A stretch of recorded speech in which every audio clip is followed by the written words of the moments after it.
What's up, guys? Welcome back to the channel. If you haven't already, please consider liking the videos, subscribing, commenting. I know every YouTuber out there says it, but the YouTube algorithm, it's goofy, and all that little stuff, it really does help. So if you haven't already, please consider doing so. And I just want to say I have a backlog of videos that I am trying to get out. As you can see, the car is considerably different from the videos from last year. Lots of changes and videos were done on those changes. So those will be coming out. Keep your eye out for them. Today, though, I think we're just going to do a kind of a quick video, and we're going to update the rear suspension on the Mafrauder here. And I want to thank QA1 for sponsoring me this year and hooking me up with double adjustables and new springs for the rear. And now I've been QA1 equipped, as they say, for a long time now. And, you know, even if QA1 hadn't decided to sponsor me this year, I'd still be going with QA1 stuff, because I can vouch that they take abuse. They are a great product. I've been to their facility in Lakeville, where they actually produce the product here in the United States, literally 15 or 20 miles down the road from me. Super awesome company. Their stuff is durable, but what we're gonna do, and I've already got the front replaced with a double adjustable coilover. I did go ahead and modify the QA1 setup with a 850-pound spring. Obviously, we're going a little bit more competition-oriented rather than street-oriented. So we're also going to do a double adjustable in the rear. So I did run one last event with the single adjustables, and again, they hold up great. They're a really good entry-level, kind of a budget option, if you'd like, for like mild competition and street. So if you're not out there to, you know, go to the racetrack every single weekend or whatever, the QA1 single adjustables for the Panther platform are actually a really good option, and I would 100% recommend that to anybody looking to kind of get into where they can adjust their ride height, basically their suspension, how it, you know, is going to adjust to the road, stiffness, etc. So go check that out on the QA1 website. But that being said, let's go ahead and get this swapped out. We're also going to do 350-pound springs on the rear, and that, I'm going to say, is probably going to give me the adjustability that I've been looking for to kind of dial in how the rear end sets up, because this car is a little goofy. That last event that I ran with the single adjustables, I softened up the rear thinking that it would help the rear end plant a little bit better. And the car did the exact opposite. For whatever reason, it seemed to like stiffer with less tire pressure, and that actually improved my traction. So with the double adjustable, I think we're really gonna dial it in. That being said, let's get the wheels off and car up in the air, and let's throw those in. Going to be relatively simple. We'll swap springs out. And then also the shorter 350-pound spring is going to allow me to kind of dial in the ride height a little bit on the rear here. Not that it's bad or anything, but I want to close that gap a little bit, maybe by a quarter inch, something like that. Let's get started.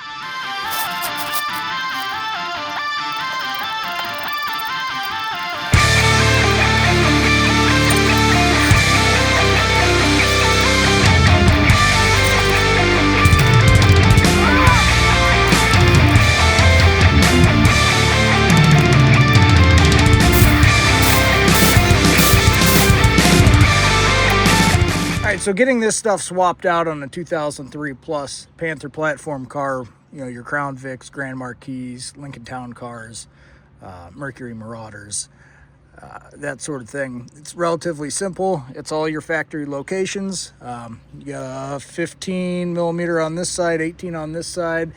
I believe these are 14s with a jam nut up here. So you loosen everything up and it comes out, you know, just like your standard shock. There's nothing too terribly tricked there.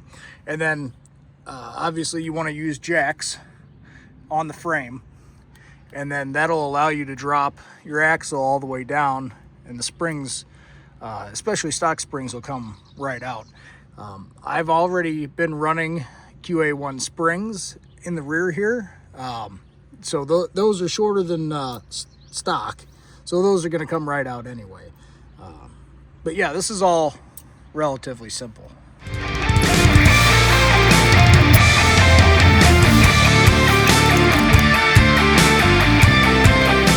Just that simple. Hold ones out, and we'll go repeat the same on the other side there, and we'll drop the axle, swap the springs out, and then I'm going to adjust my adjustable spring perches here, and then we'll try and close the gap on the wheel arch here. All right, and with your axle housing drooped, just spring should just come right out for you. Like that. We're going to keep those little spring hats, these isolators here. But yeah, and you know what? While we're under here, maybe we'll just rebuild this axle housing. Yeah. Why don't we do that?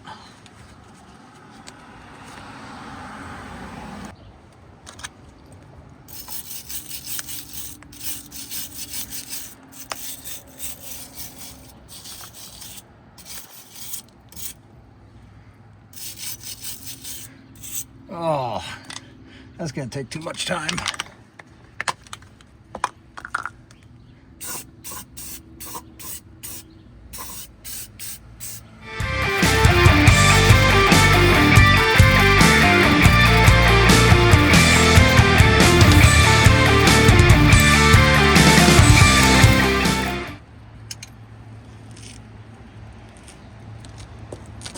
Yes, totally rebuilt. All right, now that the axle housing is completely rebuilt, grab our new 350-pound spring. And as you notice, I've already adjusted my my spring perch here, and it's just kind of a rough estimate, but about 3/4 of an inch. Since these 350-pound springs are an inch shorter than the 375s I was running, which will, if I decide to run an even shorter tire next season, will allow me to still dial in the ride height. But moved it up about 3/4 of an inch, so hopefully that'll drop the rear about 1/4 of an inch, maybe a little bit more. And we'll just slap these 350s in here, make sure that isolator's still up top. And like I said, with the axle drooped, you don't really have to finagle anything. You just kind of put it right in there. We'll do the same with the other side here, and then we'll throw on the double adjustables. Again, all this isn't too terribly complicated, but it's going to be a big improvement for the car. So obviously pretty self-explanatory, but the new stuff is going to go in the same way the old stuff came out. One thing to note though, using a shorter spring such as this, or any spring combination that is shorter, when you put the axle back up in the holes, so to speak, these springs are going to want to stay straight, where your spring pockets are actually kind of more over in this area here. So what I like to do is I like to get the axle housing up to like right at the level of the spring pockets, and then just a little bit of pressure on those pockets, and then push them over and let them kind of fall in there.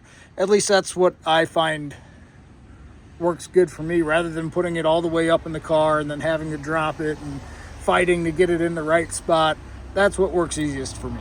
Actually, one of the really awesome things about putting in adjustable shocks, whether it be singles or doubles, is you just turn the adjustments all the way down, and then you don't have to fight with compressing the shock. It just goes up and down real nice and easy. And then, once you get everything situated, then you dial in what you want. But as far as installing them, yeah, you don't have to fight with it to compress it or get it, in the hole, have it come back on you, nothing like that. So that's actually probably one of the best parts about having a double adjustable shock, is not having to fight to get them in.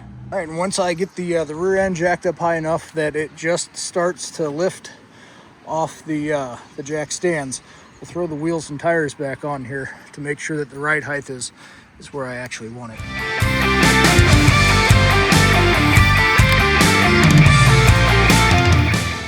All right, I think that's gonna be pretty good.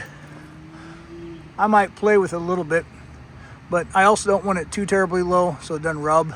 And I'm sure the suspension will settle a little bit once the car actually gets on the ground and moves a little bit.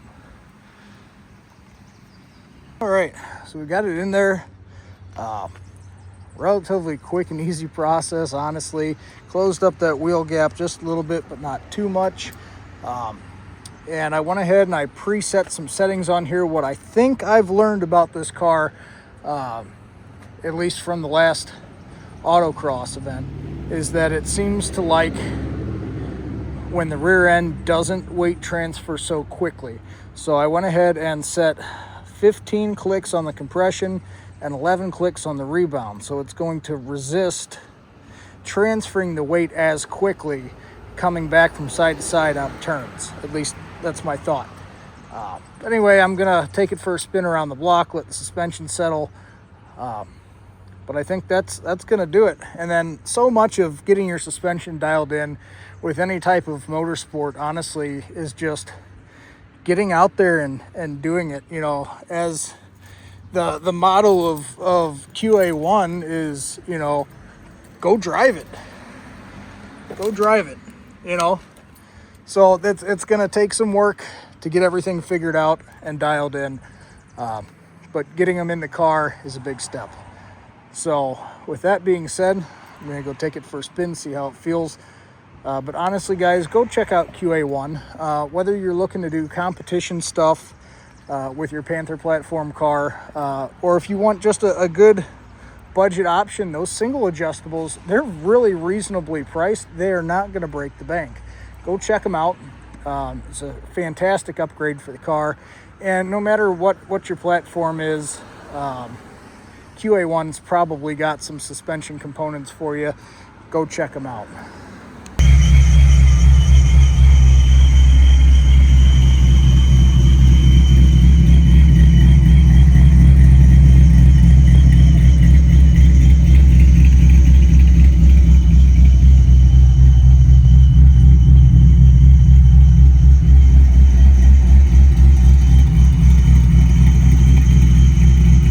Back home after a little trip around the block, and not surprisingly, the QA1 stuff drives awesome.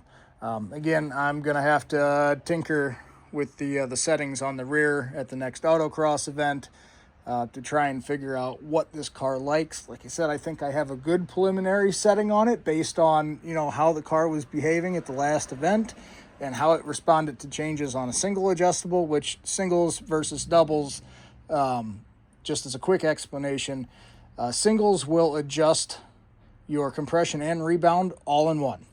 You know, what you turn up your compression is what you turn up your rebound. Doubles allow you to adjust your compression and rebound independently. So if you're really looking to dial in your suspension, say for example in competition, doubles are the way to go. And you know, the more us Panther guys take interest in QA1, they're clearly a big name suspension company, and getting companies to make products for the Panther platform, there's more and more out there, but guys, it takes the demand. If the demand for the parts for the platform are there, that's how you get the companies to start producing stuff. So hit up QA1. If there's more stuff, you know, that they have experience in producing, but they just don't produce it for the Panther platform, hit them up, let them know. You know, if there's enough demand, maybe we can get some more stuff going for this car, for this platform.